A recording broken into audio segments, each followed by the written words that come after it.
संसद में परिसीमन बिल को लेकर सियासी माहौल चरम सीमा पर दिखाई दे रहा है। इस बीच खबरें आ रही हैं कि परिसीमन बिल को लेकर तमिलनाडु के पूर्व मुख्यमंत्री एम.के. स्टालिन की पार्टी डीएमके इस बिल के समर्थन में आ सकती है। इस पर राहुल गांधी ने कहा था कि इस बिल का जो समर्थन करेगा वो तमिलनाडु के साथ धोखा करेगा। वहीं अब इस मामले पर समाजवादी पार्टी की तरफ से भी प्रतिक्रिया सामने आई है। आपको बता दें कि सपा प्रवक्ता फखरुल हसन चांद ने कहा है कि सवाल सिर्फ तमिलनाडु का नहीं है। जो परिसीमन का बिल है उससे समाजवादी पार्टी समझती है कि बहुत अधिक समस्या है। सबसे बड़ी बात यह कि अगर सदन में सांसदों की संख्या बढ़ेगी, विधानसभा में विधायकों की संख्या बढ़ेगी, आज हमारे पास 543 सांसद हैं, तो उनमें से कितनों को अपनी बात रखने का मौका मिलता है।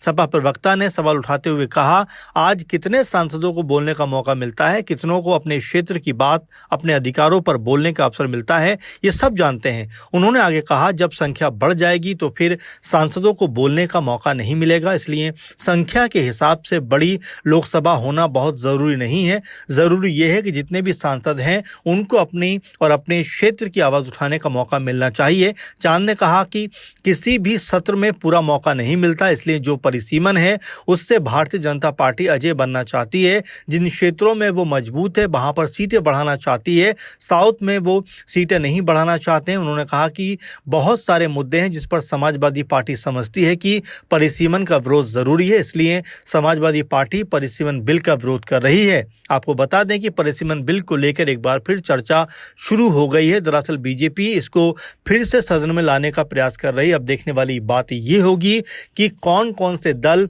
इस बिल के विपक्ष में बोलते हैं और कौन कौन से दल इसके पक्ष में आते हुए नजर आते हैं, क्योंकि माहौल कहीं ना कहीं इस बिल को लेकर अब बनता हुआ दिखाई पड़ रहा है।